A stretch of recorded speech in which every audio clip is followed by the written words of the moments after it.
Rikthehemi sërish në studio, do të vjojmë të qëndrojmë së bashku në mocën e informacion. Në këtë pjesë do të flasim për një tjetër dosje, bëhet fjalë për skandalin me mbetjet Kurum, masat për zyrtarët e përfshirë në hetime, si dhe deklaratën e subjektit Aleancë. Për më shumë, unë kam të ftuar në studio kolegun Enes Molla. Enes, faleminderit që je me mua. Përshëndetje.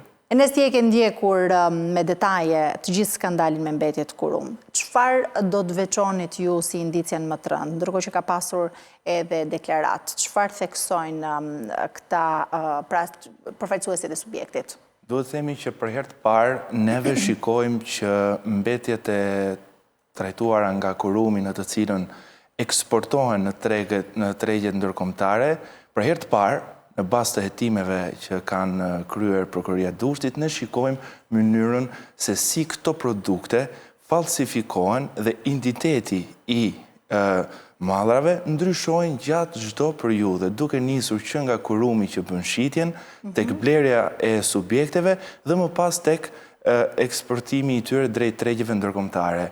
Lidhur dhe me deklaratat në të cilët zoti Koroçi është shprehur për MCNTV, ai padyshim që kishte pyetje lidhur me analizat e kryera nga hetimet që ka nisur Prokuroria e Durrësit, por nga ana tjetër duhet themi që pyetjet e zotit Koroçi janë dhënë nga gjykata.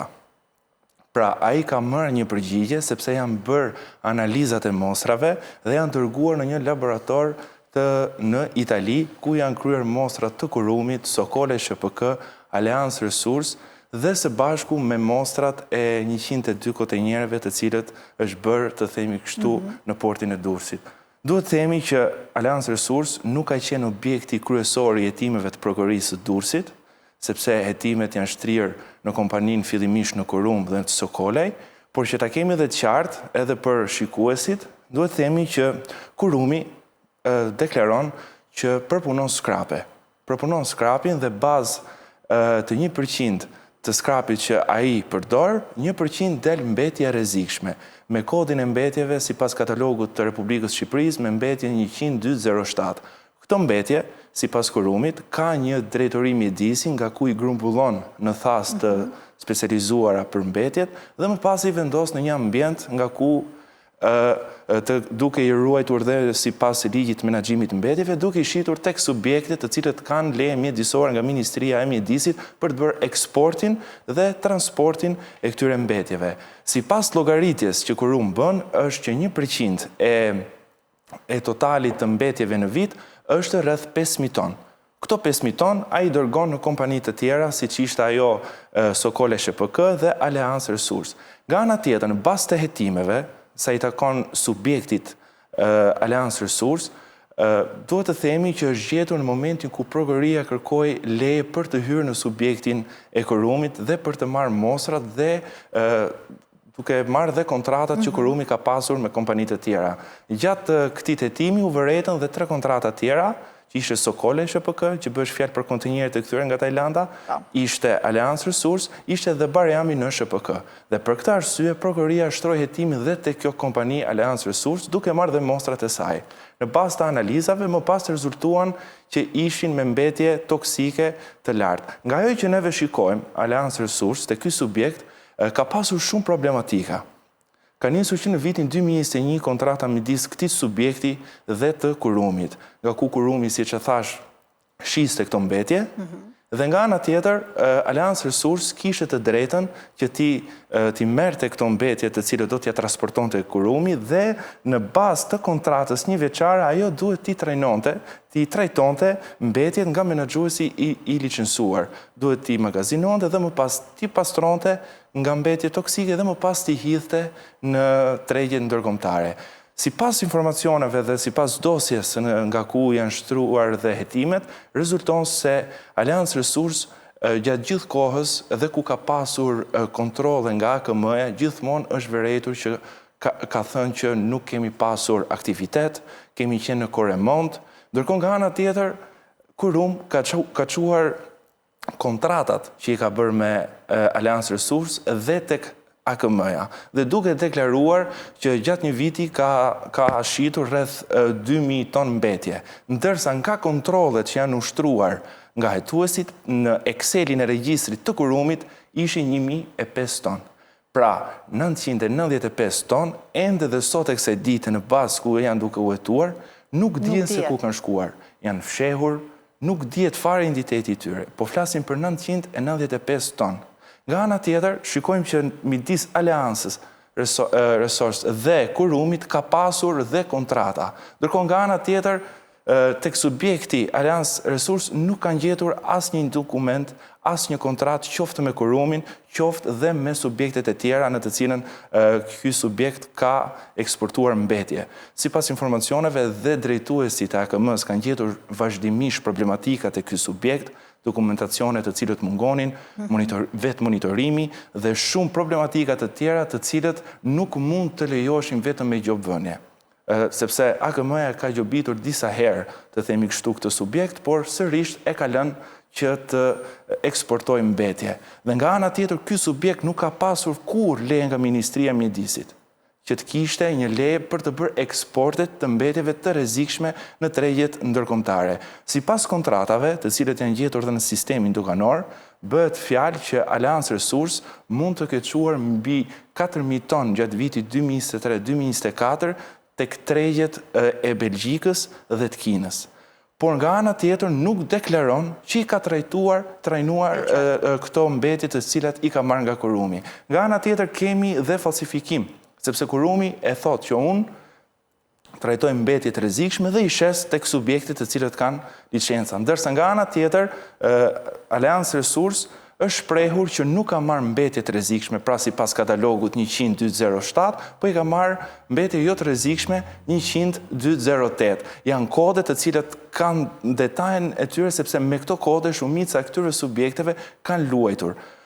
Duhet themi që hetimi i 102 kontejnerëve të cilët përmbanin mbetje toksike, padyshim që nisi me interesin e ndërkombëtarëve, ka qenë Olaf i cili ka njoftuar, të themi kështu, autoritetet doganore në portin e Durrësit, nga ku i ka thënë që ka identifikuar anijen, sasin e kontejnerëve, produktin që përmban dhe foto me video vazhdimisht. E ne si ka qenë dinamika e këtyre, pra kanë qenë 102 kontejnerë me lëndë toksike, itinerari që kanë ndjekur, kontrole që ato kanë kaluar për të shkuar në tregjet ndërkombëtare.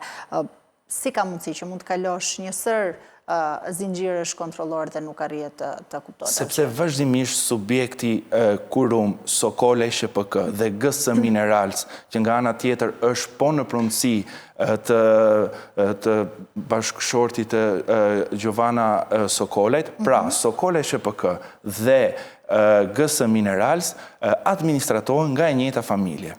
Sokole SHPK ka kryer kontrata me Kurumin për të mbarë mbetje me oksid hekuri. Ndërkohë, nga ana tjetër, shikojmë që Kurumi kishte deklaruar në sistemin tatimor që kishte shitur oksid zinku.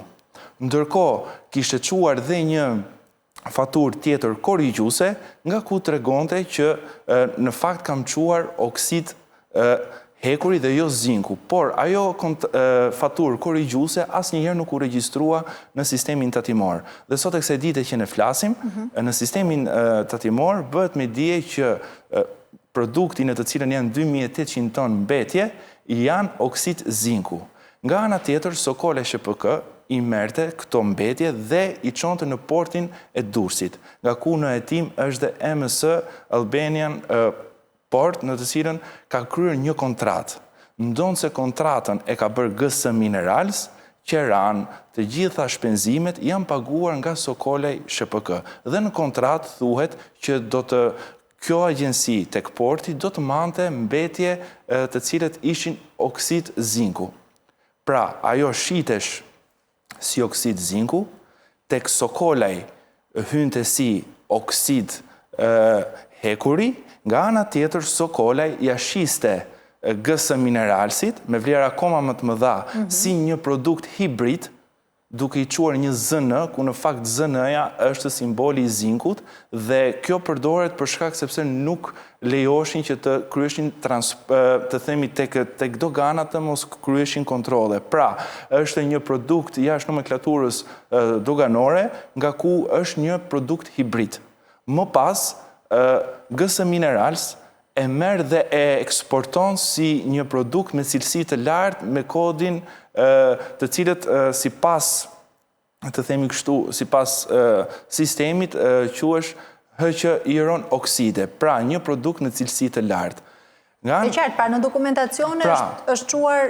është ndryshuar disa herë dhe në transport... Pse nuk është kontroluar, pra kujt i shkon përgjegjësia që këto kontenjer nuk janë kontroluar? Kemi të bëjmë këtu me një rast sporadik, le temi, apo është një skem e mirë organizuar e trafikut të mbetjeve? Unë do të them që këtu kam punuar në grup të 33 persona të cilët sot janë të akuzuar nga gjykata e Durrësit. Ata kanë punuar në grup sepse nuk do ishte pamundur dalja e këtyre kontenjerëve nëse dikush nuk do të firmosë ashtu siç duhet. Pra ka qenë një punë në grup që duke nisur nga dalja te Kurumi, tek Sokole dhe më pas të themi kështu duke kaluar dhe kontrollet e doganës të cilët e kanë bërë kastile duke e futur si një produkt hibrid. Dhe dokumentacionin në të cilën kanë firmosur persona të cilët nuk kanë qenë të punësuar.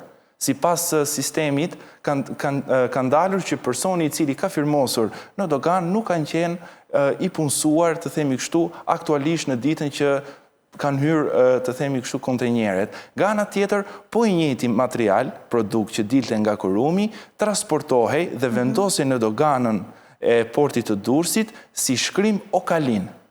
Pra, kemi një ndryshim emrash të themi duke nisur Kurumi e shiste si oksid zinku, nga ana tjetër Sokola i SHPK e merrte si oksid hekuri, e shiste si produkt hibrid, por gjatë kohës transportohej si okalin dhe më pas rishitej si një produkt i cilësisë së lartë. Dhe asnjëherë nuk kontrollohesh. Dhe asnjëherë nuk kontrollohesh. Pra, her pas here mendohet që këto emra të rivendosura tek produktet bënin që të hiqnin kontrollin, duke ulur sa më shumë cilësinë e lartë të produktit.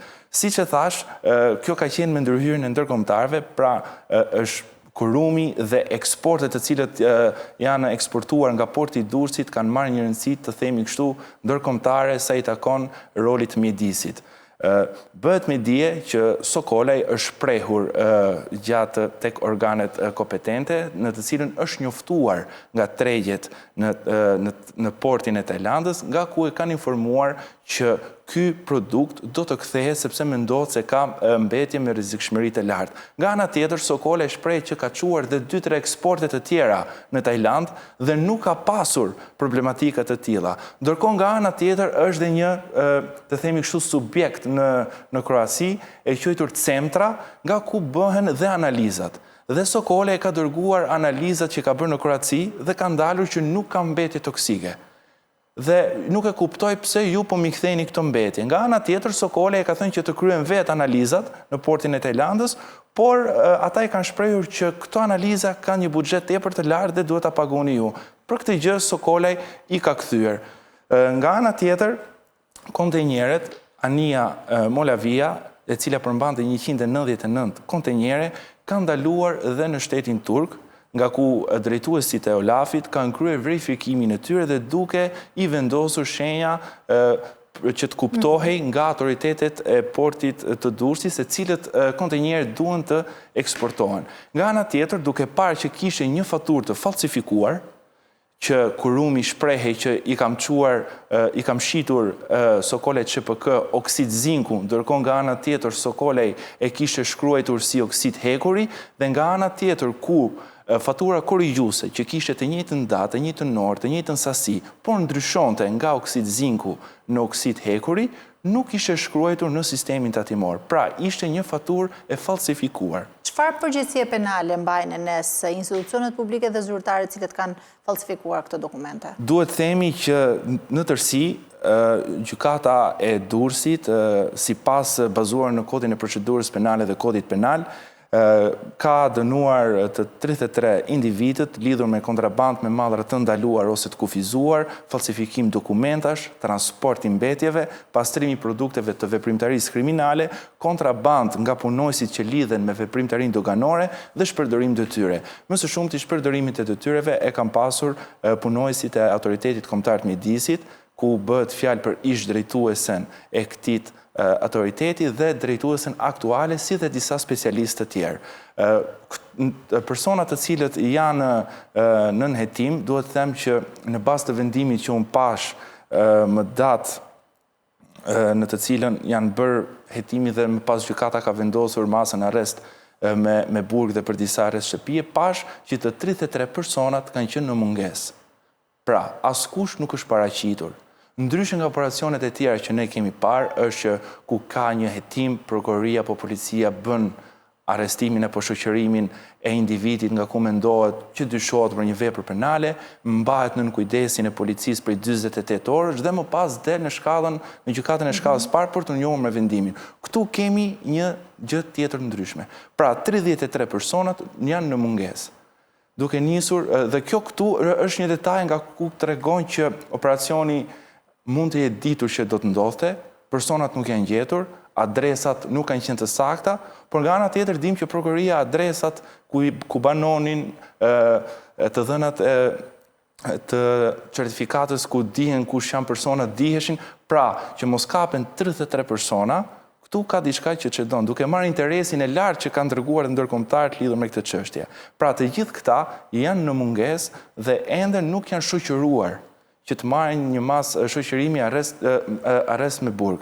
Nga ana tjetër, para se të vishin, siç e thash, para se kontenjerët të vinin në portin e Durrësit, prokuroria ka ndërhyrë në subjektet e Kurumit dhe Sokolajt dhe ka marrë 2 mostra nga ku mendoheshin që i përkisnin mostrave që ishin në kontenjeret që po ktheshin nga Tajlanda. Nga ana tjetër, duke parë dhe subjektet e tjera të cilët ishin Barjami në SHPK dhe Aleancë Resurs, kanë ndërhyrë dhe te këto subjekte duke marrë mostra dhe më pas vjen dhe në momentin që vinë dhe kontenjeret, fillojnë që të bëjnë dhe marrjen e mostrave. Janë marrë 11 mostra nga 102 kontenjerë, janë marrë me zgjedhje të lirë. Prokuroria Durrësit ka kërkuar nga institucionet qeveritare që të kryeshin analizat dhe për të bërë verifikimi i mostrave. Përgjigja ka ardhur që në Shqipëri ne nuk kemi një laborator, ku nga ana tjetër të gjithë këto subjektet brenda Shqipërisë i bëjnë analizat e ndotjes. Por askush nuk majti përgjegjësi që t'i bënte këto mostra. E qartë, Enes, a mendon se hetimet duhet kufizohen vetëm tek këto kompanitë private dhe tek zyrtarët e nivelit mesëm, le të themi, apo duhet hetohet edhe ish ministrja e mjedisit? Unë mendoj që prokuroria Durrësit duhet ta kishte lëshuar që më parë këtë dosje, duke parë interesin. Nuk mundesh dot që gjithë kjo dosje nga ku janë shumë emra, shumë subjekte dhe shumë të themi institucione shtetërore, nuk ishte në kompetencat e prokurorisë së Durrësit. Padyshim që këtë dosje duhet ta kishte marrë Spaku, nuk e di nëse e ka marrë apo jo, por duhet padyshim që të nisi dhe një hetim i ri për të shkuar tek ata persona të cilët lejuan këtë shkatarim mjedisor, duke nisur që nga burimi që është në qytetin e Elbasanit, më pas duke nisur dhe tek ish ministra Zonja Kumbar, sepse nuk munden kurrësi që një subjekt të punoj kaq lirshëm me ndotje dhe të mos ketë të themi kështu përveç gjobave asgjë nuk është bërë atyre. Dhe padyshim që hetimet duhet të rinisin dhe një herë, por ne për fat mirë për herë të parë shikuam se si eksportoheshin këto mbetje. Është hera parë që në bazë të hetimeve të prokurorisë së Durrësit ne shikojmë rrugën se si i njëjti material ndryshonte identitetin e tij çdo herë që transportohej nga një subjektin tjetër dhe duke shkuar në tregjet ndërkombëtare. Nga ana tjetër duhet themi që dhe qyteti i Elbasanit padyshim duhet i nënshtrohet hetimeve, pasi është një qytet që shpeshherë është folur për ndotje. Duhet të dim se çfarë masash ka marrë Bashkia e Elbasanit lidhur me ndotjen në qytetin. Pra ne po flasim janë këto kontenjere që dhe sot nuk e dim se çfarë do bëhet me këto. Ministria e Financave, Ministria e Mjedisit. A do të shkojë vërtet kjo dosje tek përgjegjësit real apo mendon se do të mbyllet me këta zyrtarë të këtyre niveleve të ulta? Unë mendoj që do të shkojë në nivelet e larta dhe duhet të shkojë patjetër. Në qoftë se është hera e parë që neve po shikojmë që ka një ndotje që konstatohet, sepse në dhjetor të vitit 2025, Prokuroria e Elbasanit kreu një operacion tek disa subjekte të tjera të cilët operojnë në zonën e metalurgjiku duke djegur mbetje në hapësirë. Që në flagrancë, i kapën, i fotografun, i bën me video, i quan para gjykatës dhe të gjithë personat dolën, për arsye sepse mungonte një ekspert për të vërtetuar që kjo gjë që po digjet është mbetje. Nuk kishte një ekspert. Pra qyteti e Elbasanit, prokuroria dhe gjykata nuk kanë një ekspert të mjedisit, nga ku flitet që qyteti e Elbasanit është një nga qytetet më të ndotura. Nga ky operacion ra në pranga dhe drejtori i Inspektoriatit Mjedisit Bashkisë Elbasanit. Pra, ku shikojmë një rjetë kaq të gjerë të korruptuarish, duke nisur që nga dogana, kemi 2 drejtues, një ish dhe drejtues aktuale të Autoritetit Kombëtar të Mjedisit, padyshim që duhet shkoj dhe tek Bashkia e Elbasanit apo dhe pak më sipër duke shkuar tek Ministria e Financave. Nga ana tjetër, çfarë kontrollesh janë bërë në këtë zonë? AKU, mbrojtja bimëve, a ka kryer analiza lidhur me bimët që janë aty? Neve kemi folur me ekspertë sa i takon këtij studimi të dosjes dhe sipas ekspertëve në vija erore ka një ndotje në qytetin e Elbasanit diku tek 10-15 kilometra. Pra është një ndotje në të cilën është e vazhdueshme dhe nuk është marrë asnjë mas. Dhe nga ana tjetër pritet që Ministria e Mjedisit nuk ka bërë një projekt pilot se çfarë do të bëjmë me ato toka. A do t'i kthej ato toka bujqësore? Sepse duhet flasim duke marrë krahasim dhe shtetet e tjera, siç është Kina, ka kryer eksperimente dhe zonat industriale i ka kthyer në zona bujqësore, ndërsa neve nuk kemi bërë asgjë për këtë zonë. Duke nisur nga Elbasani, padyshim që do të shkojmë dhe tek Ministria e Mjedisit, tek Ministria e Financave, sepse tek vendimet e Këshillit të Ministrave, sepse janë të gjitha të lidhura me njëra tjetrën. Pra do të zgjerohet. E ne së fundmi si paraqitet situata aktualisht me mbetjet Kurum, çfarë do të ndodh me kontenjerët me lënë toksike? Edhe vetë Ministri i Mjedisit pak kohë më parë tha se nuk kam një përgjigje për fatin e këtyre mbetjeve. Të themi atë që duhet, këto bën planifikime në momentin që e din që do të kryet një veprim kundrejt tyre. Dhe i kanë bërë dhe veprimin, kanë bërë edhe kundër veprimin tjetër. Në këtë moment, askush nuk e priste që këto kontenjere do të bllokoheshin dhe do të riktheheshin sërish. Dhe padyshim nuk din se çfarë masash të marrin. Nga ana tjetër ne duhet dim sa është buxheti që shteti dërgon për ruajtjen e këtyre kontenjereve.